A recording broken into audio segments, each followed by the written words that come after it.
Tom Richards lived alone in a small wooden cabin deep in the forest, miles away from the nearest town. He liked the quiet life, away from the noise and chaos of the city. Every evening, he would take a walk through the woods as the sun was setting, listening to the birds singing their last songs of the day. On this particular evening, something felt different. The forest was unusually quiet. No birds chirping, no squirrels rushing up the trees. Even the wind seemed to have stopped blowing through the leaves.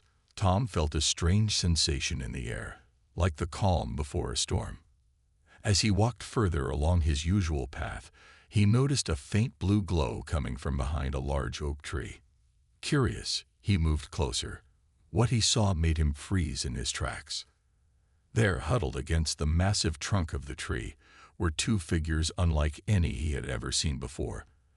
They looked almost human, but their skin was a pale blue color that seemed to shimmer slightly in the fading light.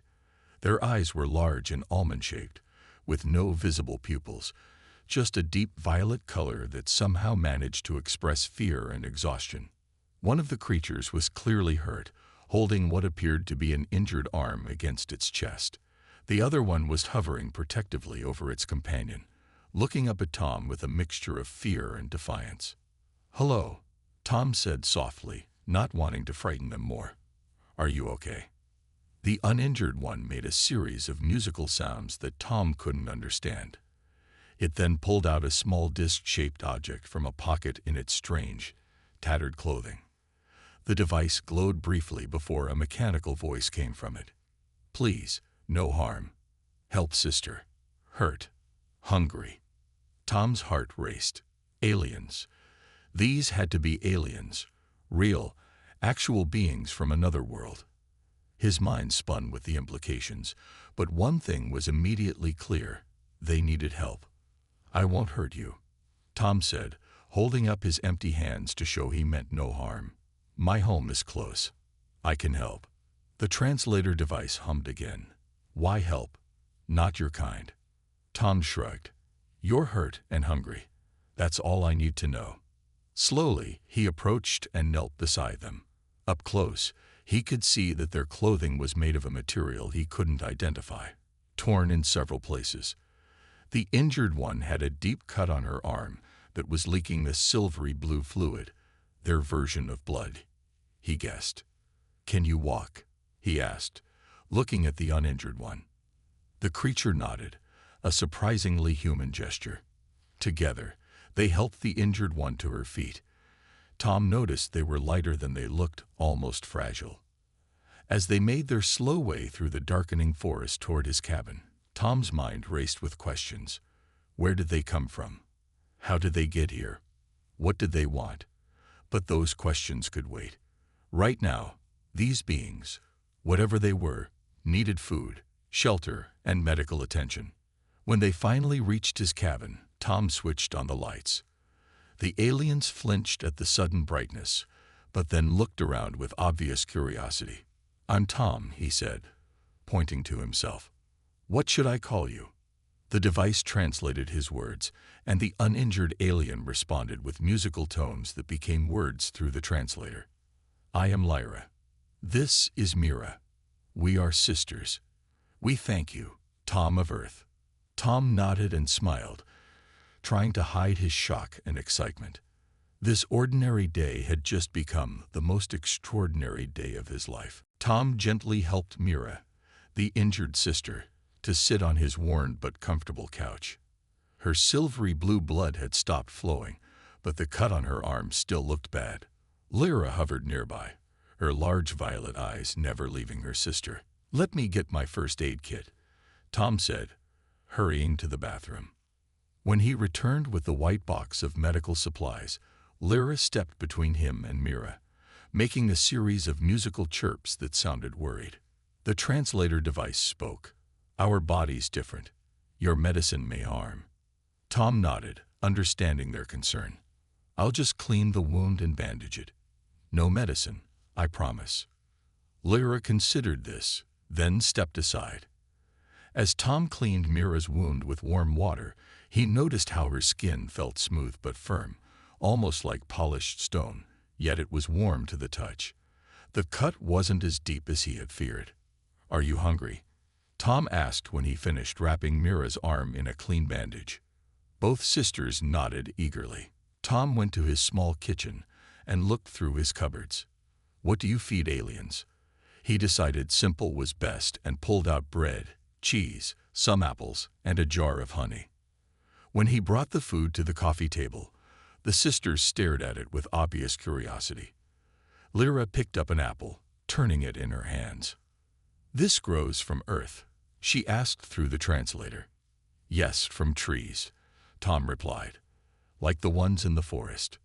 Lyra took a small bite, and her eyes widened. A sound like soft bells came from her throat, which Tom guessed was a sign of pleasure. Mira tried the bread, dipping it in honey, and made the same sound. As they ate, Tom finally asked the question burning in his mind. "Where are you from?" The sisters exchanged looks before Lyra answered. "We come from world you call HD 40,000, 307 grams, 6 suns away from Earth." Tom's jaw dropped. That's over 40 light years away. How did you get here?" Mira spoke for the first time, her voice lighter and more musical than her sister's when translated. "Our ship bends space, makes far things close. We study many worlds." "You're scientists?" Tom asked. Lyra nodded. "We map life, find patterns.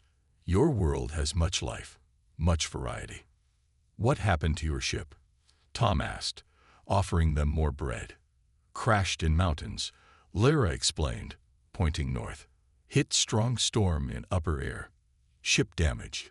Emergency landing." "Others with you?" Tom asked, suddenly wondering if more aliens might be out there in the forest. "No, only us two," Mira said. "Ship sent call home, but help will take time." "How much time?" Tom asked. "Many days, maybe 10 of your days," Lyra answered. Tom thought about this. 10 days with 2 aliens in his cabin. It was both terrifying and exciting. "You can stay here until your people come," he offered. "It's safe, and I have enough food." The sisters looked at each other again, seeming to have a silent conversation. Finally, Lyra turned to him. "Why you help strangers not from your world? Most humans would fear us." Tom thought about this. Why wasn't he afraid? Maybe he should be. But looking at these two beings, he didn't see monsters or threats. He saw travelers in trouble, far from home. "I guess I believe that kindness should extend to all living things," he said simply, "no matter where they're from." Mira made a soft trilling sound that the translator didn't convert. Lyra's eyes seemed to shine more brightly. "This is rare thing," Lyra said. "In many worlds, fear of different is stronger than kindness." Outside, night had fully fallen. Through the cabin window, stars were becoming visible in the dark sky. Tom wondered which one was their home, and what other worlds these sisters had visited before finding themselves in his small cabin in the woods. 3 days passed since Tom had welcomed the alien sisters into his home. Mira's arm was healing well, the silvery blue cut now just a faint line on her shimmering skin. During this time, Tom learned more about his unusual guests, and they learned about him. On the 4th morning, Tom woke early to find Lyra sitting by the window, watching the sunrise with intense interest. Her large violet eyes reflected the golden light. "Your star rises differently than ours," she said through the translator when she noticed Tom. "Our world has 3 suns. The sky is never fully dark." Tom brought her a cup of tea, which the sisters had come to enjoy. "That sounds beautiful," he said. "Yes, but also dangerous," Lyra replied. "The heat can be too much. That is why we evolved to reflect light." She touched her shimmering blue skin. Later that day, as they sat on Tom's small porch watching deer at the edge of the forest, Mira turned to Tom with a serious expression. "We must tell you truth now," she said, "about why we are here." Tom's heart beat faster. Were they not really stranded scientists after all? Lyra nodded at her sister. "Yes. Time to share." She looked directly at Tom. Our people, the Astari, have been watching Earth for a long time, over 500 of your years. Watching us, like studying us, Tom asked, trying to understand. Yes, Mira confirmed.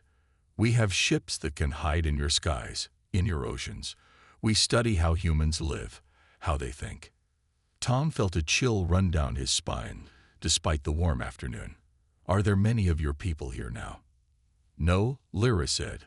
Only small teams, coming and going. We must understand if humans are ready. Ready for what? Tom asked, not sure he wanted to know the answer. Ready to join the Galactic Council, Mira explained.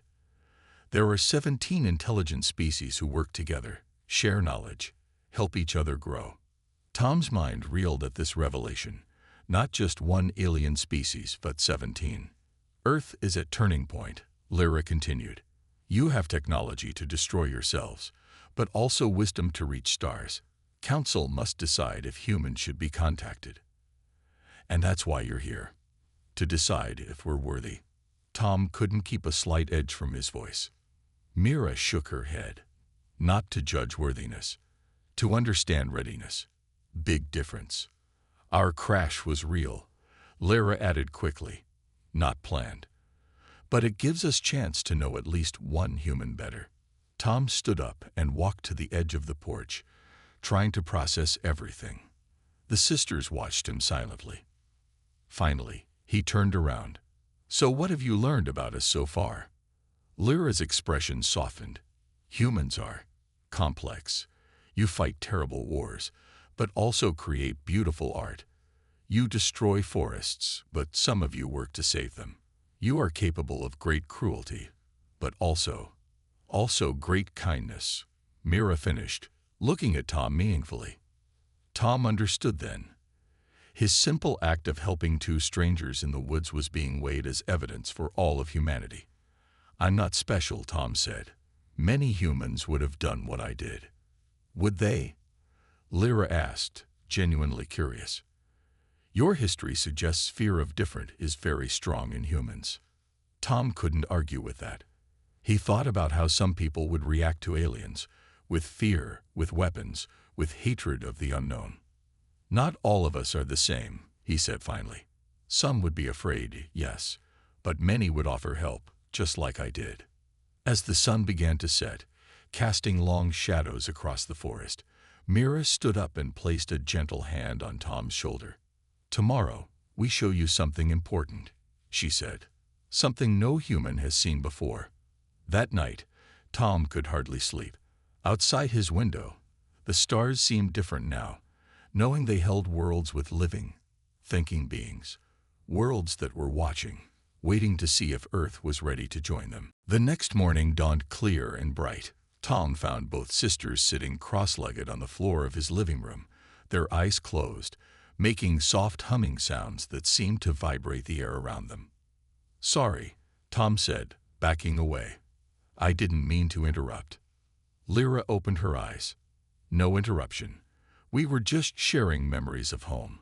It helps us stay connected to our people.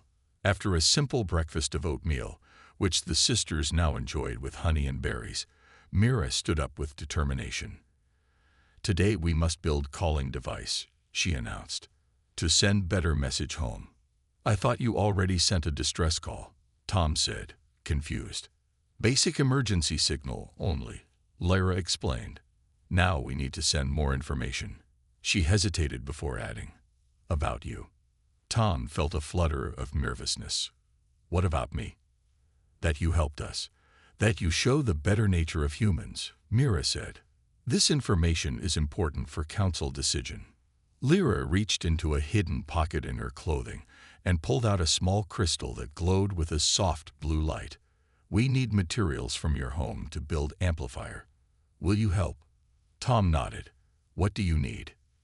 The next few hours were spent gathering items from around Tom's cabin and yard.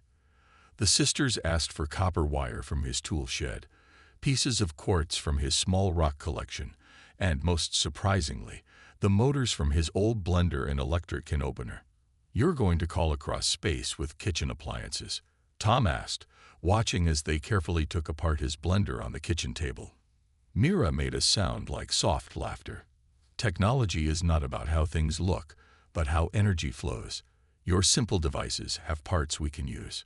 By mid-afternoon, the sisters had built a strange-looking device on Tom's back porch.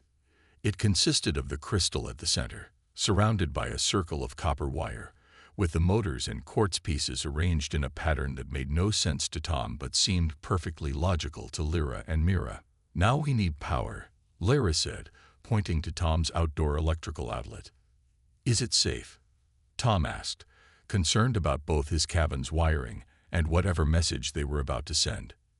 "Safe for house," Mira assured him. "Will not damage your power system."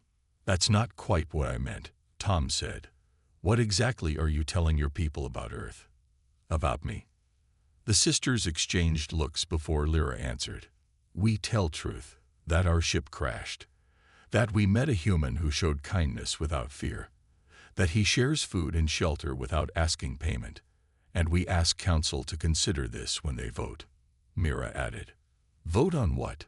Tom asked, though he suspected he knew the answer. "On whether to make official contact with Earth," Lyra confirmed. "Decision will be made soon."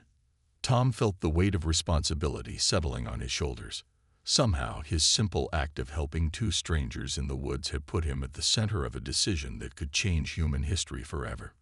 "What if they decide we're not ready?" he asked quietly. "Then observation continues. For many more years," Mira explained, "and humans remain unaware they are not alone." Tom thought about this for a long moment. "And if they decide we are ready?"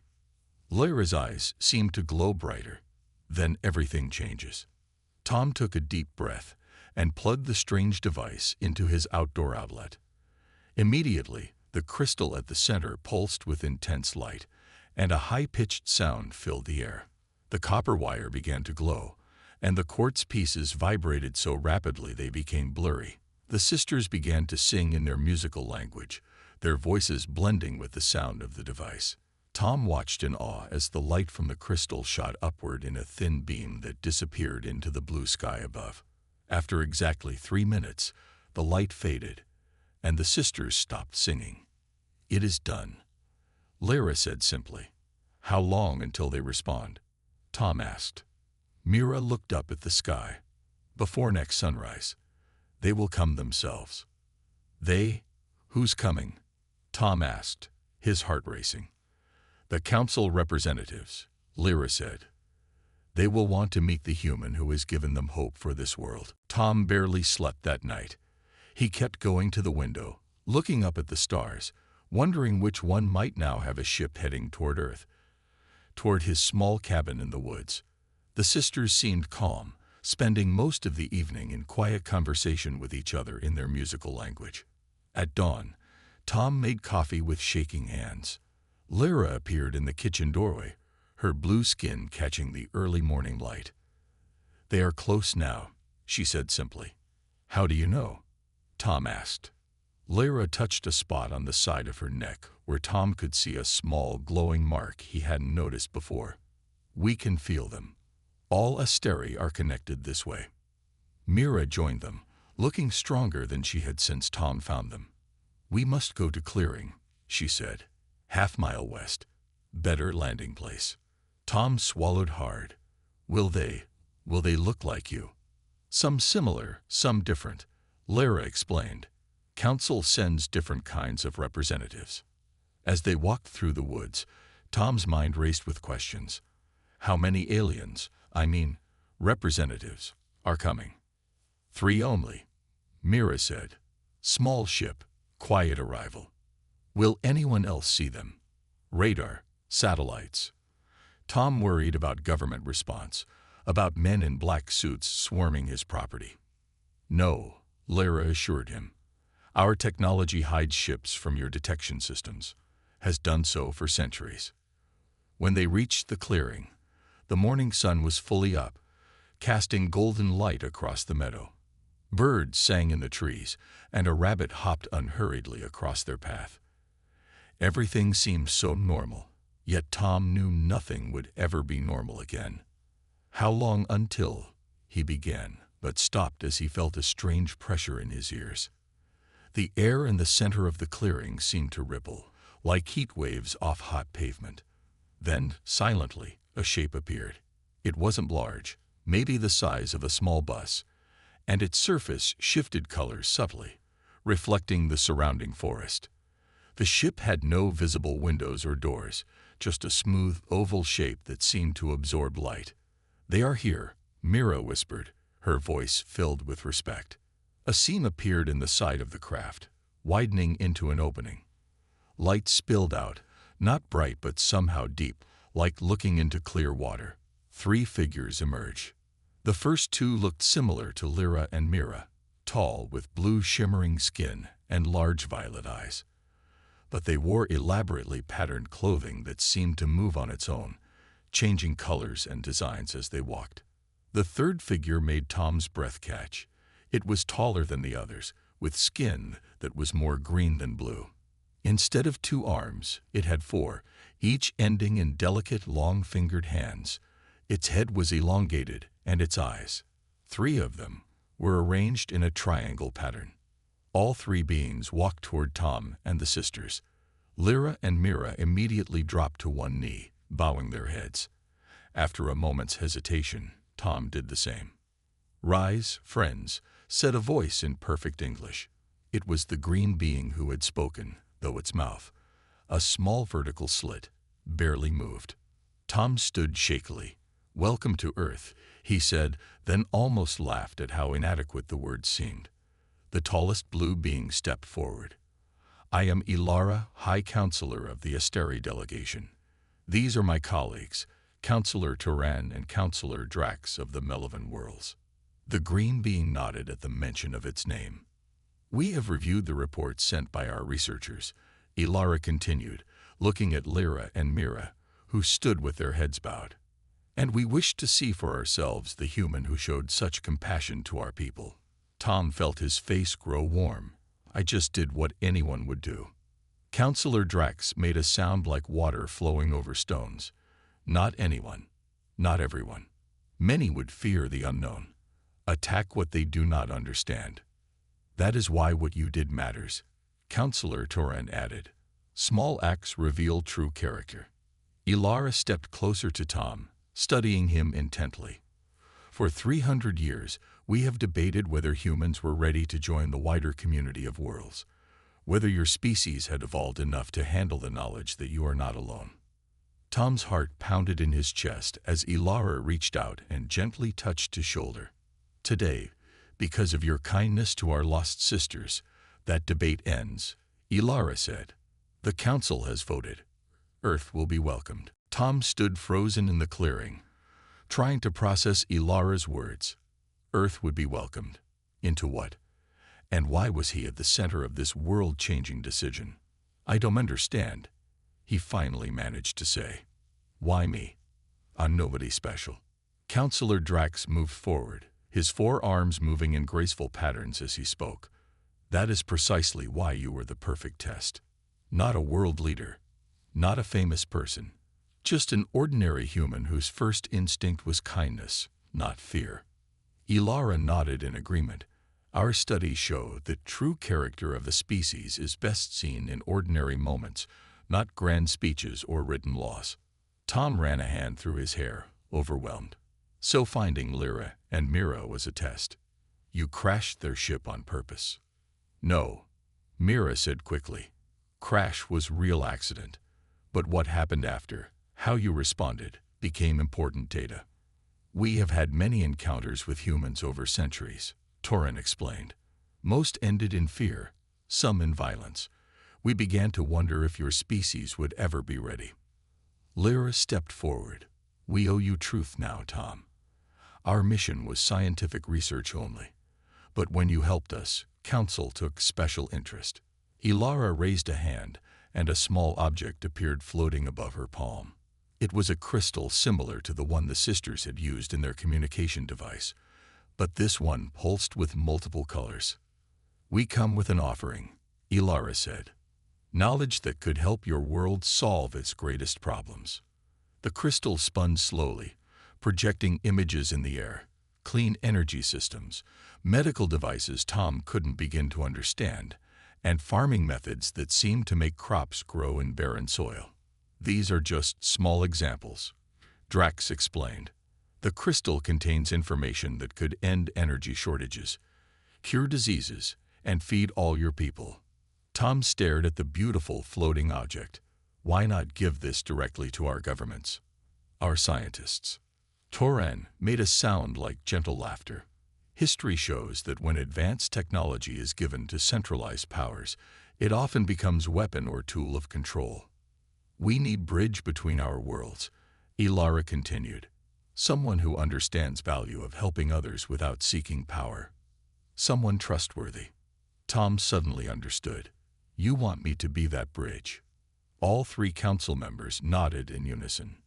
We offer you this knowledge, Ilara said, the crystal still floating above her hand. But you must promise to share it carefully with those who will use it wisely. Not all at once, Drax added. Your world needs time to adjust to each new discovery. Tom felt the weight of responsibility pressing down on him. I'm just a forest guide. I don't know world leaders or famous scientists. We will help you, Lyra said, stepping to his side. My sister and I will stay as advisors, if you accept. And there are others like you, Mira added. Good humans who want better world. You will find them. Tom looked at the crystal, then at the faces of these beings from across the stars. They were offering Earth a chance to solve its biggest problems: hunger, disease, pollution. But they were putting that power in his hands, not in the hands of presidents or prime ministers. What if I make mistakes? He asked quietly. Ilara's expression softened. All species make mistakes. It is how we learn. Tom took a deep breath. He thought about his simple life in the woods, which would never be simple again if he accepted. He thought about the problems facing Earth, problems that might be solved with the knowledge contained in that small floating crystal.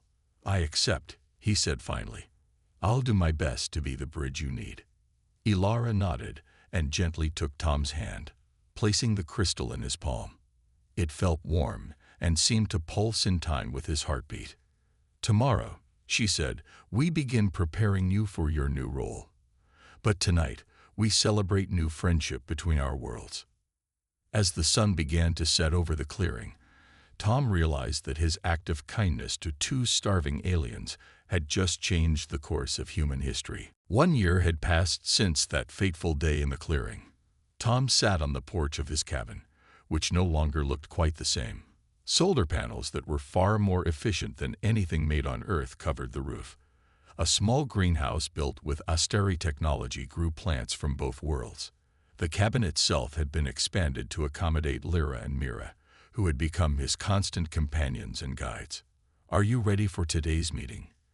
Lyra asked, stepping onto the porch with 2 steaming cups of coffee. Tom accepted one with a smile. As ready as I'll ever be. The president seems open to the new water purification system. So much had changed, yet Tom had followed the council's advice. Introduced the new technologies slowly, carefully. Start with solutions that helped people without disrupting society too quickly. His first step had been reaching out to a respected environmental scientist whose work he had admired. Dr. Elena Patel had been skeptical when Tom first contacted her, but curiosity had brought her to his cabin. When Lyra and Mira revealed themselves, the scientist had nearly fainted. But within hours, she was deep in conversation with them, examining the crystal and its contents with wonder. We need to approach this methodically, she had advised. Too much too fast will cause panic or rejection. Together, they had formed a small team of trusted experts. Doctors, engineers, agricultural scientists, each sworn to secrecy until the time was right. They worked to adapt the alien knowledge to Earth's current level of technology, creating stepping stones rather than impossible leaps. 6 months after the council's visit, they revealed the first breakthrough, a simple device that could purify contaminated water using almost no energy. They introduced it in regions suffering from drought and water pollution, presenting it as a new human invention. When that was accepted, they moved on to seed technologies that could grow crops in poor soil with little water. Hospitals in developing nations received new diagnostic tools that could detect diseases with just a drop of blood.